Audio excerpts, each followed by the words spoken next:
What's going on, Jerome's? Beautiful Tuesday. Birds are chirping and stuff, and it's time for another Vikings news dump. So your Vikings are indeed 4-0, and I'm getting the vapors here in Savannah. We're getting some love and respect from the national media Jerome haircuts. I don't like it if you weren't on the train to begin with, and also were you amongst the haters that are predicting the Vikings to finish bottom 5, even with the worst record in the league. Okay, especially the analytics people. But Aaron Schatz, formerly Football Outsiders, based on current DVOA, so just performance over the first 4 games, the Vikings are 4-0 despite playing a top 10 schedule. Oh, Riri. Again, I was told, the Vikings better win their first game, they might go 0-17. Oh, the Niners, the reigning defending NFC champions, the Packers, who made the divisional round last year. The Texans, who won the AFC South last year, made the divisional round. We came, we saw, we let the Packers back in the game, but we conquered. That's it, man. And now London, the Blitz is back, baby, and we're just going to ruin the bejesus out of 8-round Rodgers. We'll get to that in a sec, man. But overall, got to be feeling good about things. Also feeling good is the plight of Slinging Sam Darnold, a.k.a. America's quarterback, playing like an MVP, playing like comeback player of the year, playing like an all-pro Pro Bowler.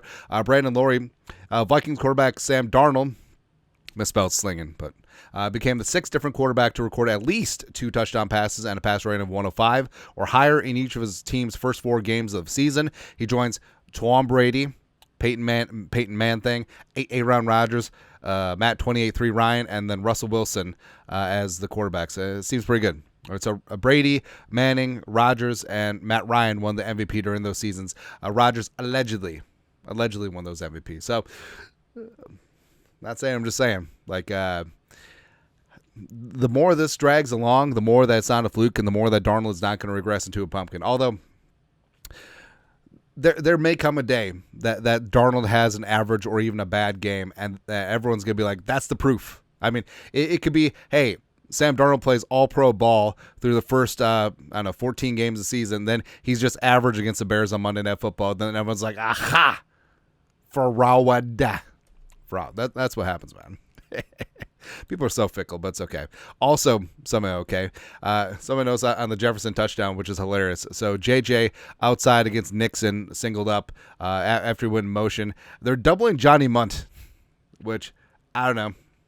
Hey, if you're Xavier McKinney, it's like, what you doing here? Like, hey, Xavier McKinney, he who has the fake interception streak, who is the most clear and present danger? Johnny Munt, the pride of Oregon, he a duck, or Justin friggin' Jefferson singled up on the outside?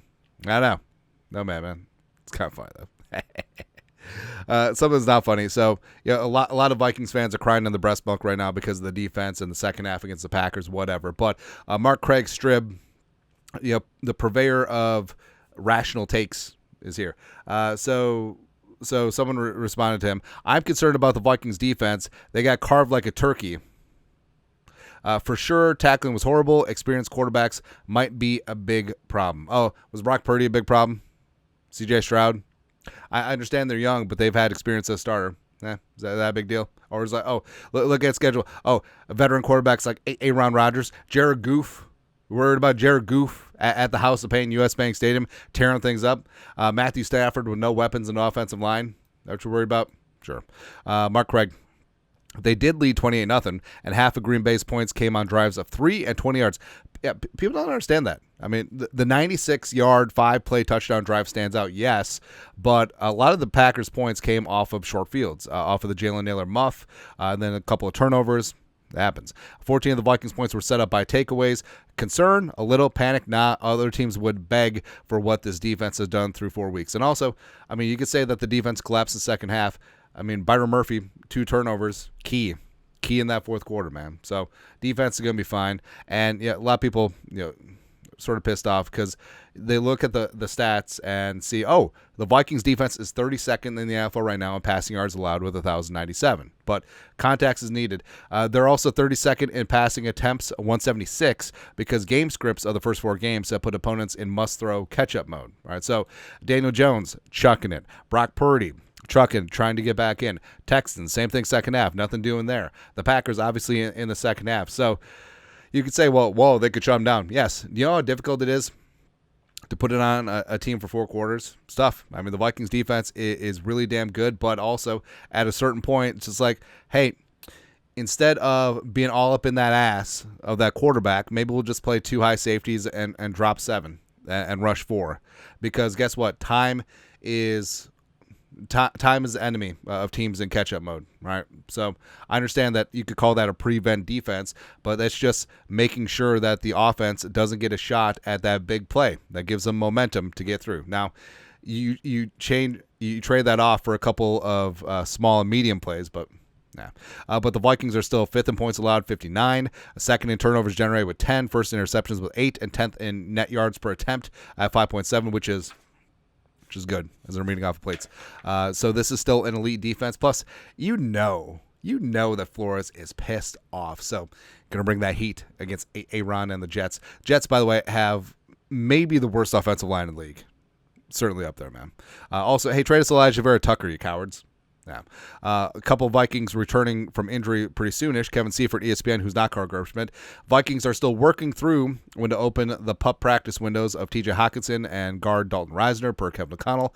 Unique aspect of London trip followed by the bye could delay. We want to give them the ample amount of practice time. So, the Vikings could hold fast. I mean, it'd be nice to get them back at practice this week, but the Vikings are really going to have only one practice in earnest at TCO on Wednesday.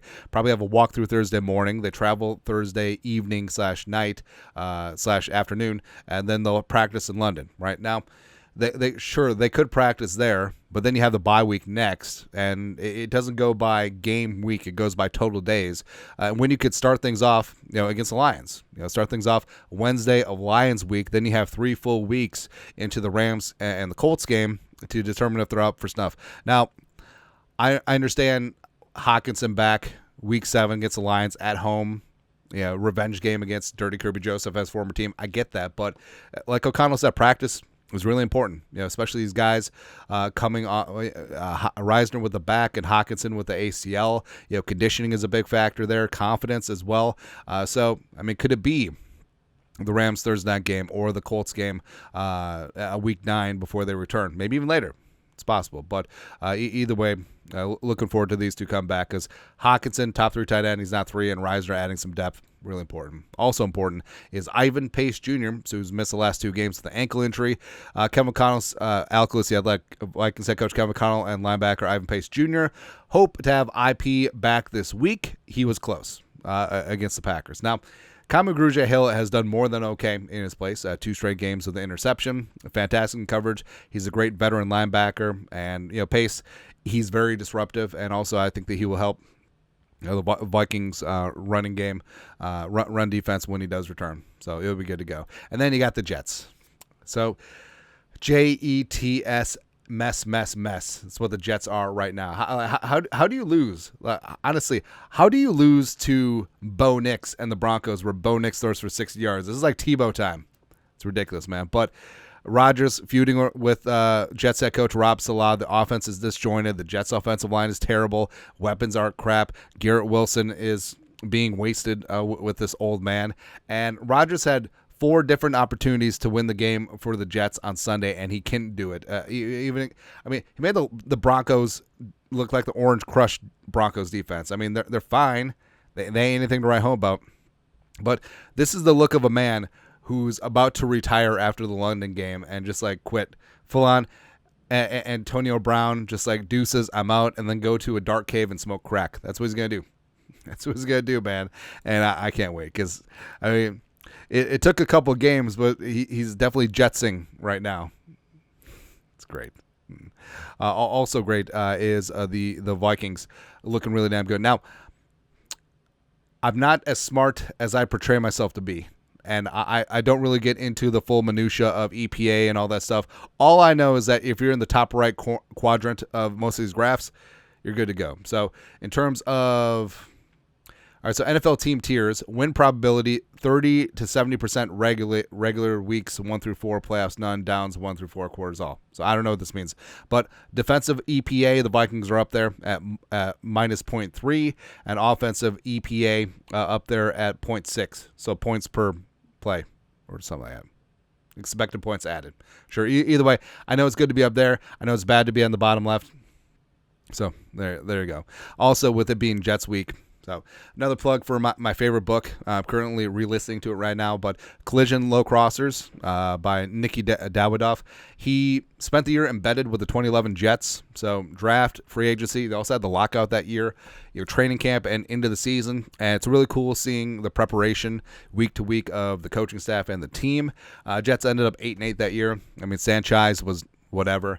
But Rex Ryan is hilarious in that book. Mike Tannenbaum is great too, even though he cut our boy Kevin O'Connell. So KOC does make a couple of cameos in there. He was signed mid-season to back up Mark Sanchez, the Sanchez, as it were. But also Mike Pettin is a main character in the book. Big time respect for Pettin. Also former Vikings outside linebackers coach Mike Smith. Smitty is a main character in this book as well. And it's really well done. And also, I think what benefits from it is, one of the benefits is Dawidoff isn't a football guy. So he's just he was a sports writer, I believe, but he wasn't like a hardcore football guy. So it really is more observation versus just like, football. So it's really, really cool. Also, Sendejo makes a cameo. And also, Brandon Fusco, they have been for a draft meeting. Fusco coming out of Slippery Rock, who turned into a pretty solid guard for the Vikings for a number of years. But he said that, paraphrasing here, but he struggles with the ladies because he's not the best looking guy. I hope the Vikings gave him more confidence than that. Come on, Fusco. So there you go. Anyways, that is it. It's a beautiful Tuesday. You guys are the best. You indeed know what to do. Skol production value.